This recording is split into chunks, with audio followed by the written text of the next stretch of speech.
Hello ഇത് കുഞ്ഞാപ്പൂനെ കണ്ടോ? ഇല്ലല്ലോ, കണ്ടില്ല. കണ്ടില്ലല്ലേ? കാണൂല, ചെറിയാല കാണൂല എന്നുള്ളത്. ഇത് കുഞ്ഞാപ്പൂനെ കണ്ടോ? ഇല്ലല്ലേ? അന്നാ വെക്കോ കുഞ്ഞാപ്പൂ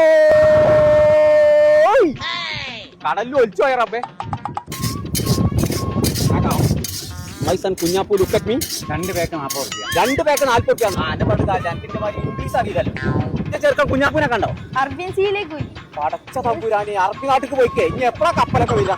നോക്കേ, ഈ കോഴിക്കോട് കടപ്പുറത്ത് എവിടെ അറബിക്കടലിൽ എന്റെ ചെറുക്ക അവിടെ പോയിക്കോന്ന് പറഞ്ഞിട്ടു. അറബിക്കടലിലെ കൊയക്ക അറേബ്യൻസിൽ പോയിട്ടോ കുഞ്ഞാപ്പൂ? അങ്ങോട്ട് പോയേക്ക് കൊയക്ക.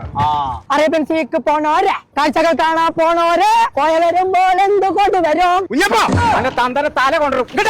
കള്ളം കൈമ കയറിക്ക. അറേബ്യൻ സീക്ക് പോയി. ഞാൻ അറബിക്കടലിൽ മുങ്ങിക്കൂടുന്ന ആളെ വിചാരിച്ചേ. ഈ പാറ്റേ നിങ്ങൾക്ക് അന്നെ കൊണ്ട് കാണണോ? ഞാൻ ഇന്നെ കൊണ്ടല്ല അന്നെ കൊണ്ടാ കുടുങ്ങിക്കണ്ടേ. കടൽക്ക് മീനെ കാണാൻ പോകുന്ന വിചാരിച്ചു. അവസ്ഥ ഇപ്പത്തില്ല. പേര് കുമ്പക്കാട് കോയ. എന്നിട്ട് വായ സെക്യൂരിറ്റിയാണേ. നിങ്ങളെ കൊണ്ടിരുന്ന ഇവിടെ അനക്കൊണ്ട് പാമ്പിട്ട് ഞാൻ പറഞ്ഞേ. ശരി പോയോക്കാ. ഉണ്ടാകാന് ലോകത്തിൽ അന്റെ താളത്തിന് തുള്ളുന്ന തന്ത ഞാൻ മാത്രമേ ഉണ്ടാവുള്ളൂ. കേട്ടില്ല? അന്റെ തന്തല്ല ഇന്റെ തന്ത. ആ വണ്ടിനോടോ? വണ്ടിനും തന്തണ്ട് ഇപ്പച്ചേ. ഇപ്പച്ചേ അനക്കൊണ്ട. അന്നെ കാണി നല്ല ഇതിന് ആൾ തന്നെയാണ്. അതിന്റെ തൊഴില് വാ പച്ചേ. ഇതാണ് കൊടല് പൊരിച്ചത് മെഷീൻ.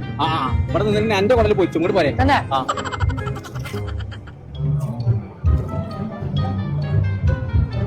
ചങ്കള നമ്മൾ ഇപ്പൊ ഉള്ളത് കോഴിക്കോട് ബീച്ചിലുള്ള അറേബ്യൻ സീലാണ് കേട്ടോ. അപ്പൊ കേറി ചെല്ലുമ്പോ തന്നെ നമുക്ക് കാണാൻ പറ്റുന്നത് പറങ്കിയാൾ വന്നിറങ്ങിയ പായക്കപ്പലാണ്. അത് മാത്രമല്ല അകത്ത് ചെന്ന് കഴിഞ്ഞാൽ 21ാം നൂറ്റാണ്ടിൽ നമുക്ക് ആവശ്യമായ റോബോട്ടുകൾ ആണ്. വീട്ടുജോലി, ഓഫീസ് ജോലി ഒക്കെ ചെയ്യുന്ന റോബോട്ടുകൾ ഇവിടെ ഉണ്ട്. ചങ്കളെ ആമസോൺ കാട്ടിൽ മാത്രം കണ്ടുവരുന്ന അനാക്കോണ്ട എന്ന് പറഞ്ഞ പാമ്പ് അത് ഇന്ത്യയിൽ ആകെ 2 സ്ഥലത്തുള്ളൂ. ഒന്ന് മൈസൂർ സൂലും പിന്നെ ഒന്നുണ്ട് നമ്മൾ അറേബ്യൻ സീലും. അത് മാത്രമല്ല കേട്ടോ, കടൽ മീൻ, ടണലക്കോറിയം, ഫുഡ് കോർട്ട്, ഫാമിലി ഗെയിം, സ്റ്റാളുകൾ, അങ്ങനെ എല്ലാവിധ സാധനം. അപ്പൊ ചങ്കളെ വർക്കിംഗ് ഡേ 2 മണി മുതൽ രാത്രി 10 മണി വരെയും, ഒഴിവ് ദിവസങ്ങളിൽ രാവിലെ 11 മണി മുതൽ രാത്രി 10 മണി വരെ ഉണ്ട് ഇവിടെ. ഒന്നും നോക്കണ്ട, ഈ വെക്കേഷൻ അടിച്ചു പൊളിക്കാൻ ഫാമിലി ആയിട്ട് നേരെ തോന്നുള്ളൂ. നമ്മളെ കോഴിക്കോട് ബീച്ചിലുള്ള അറേബ്യൻ സീക്ക്.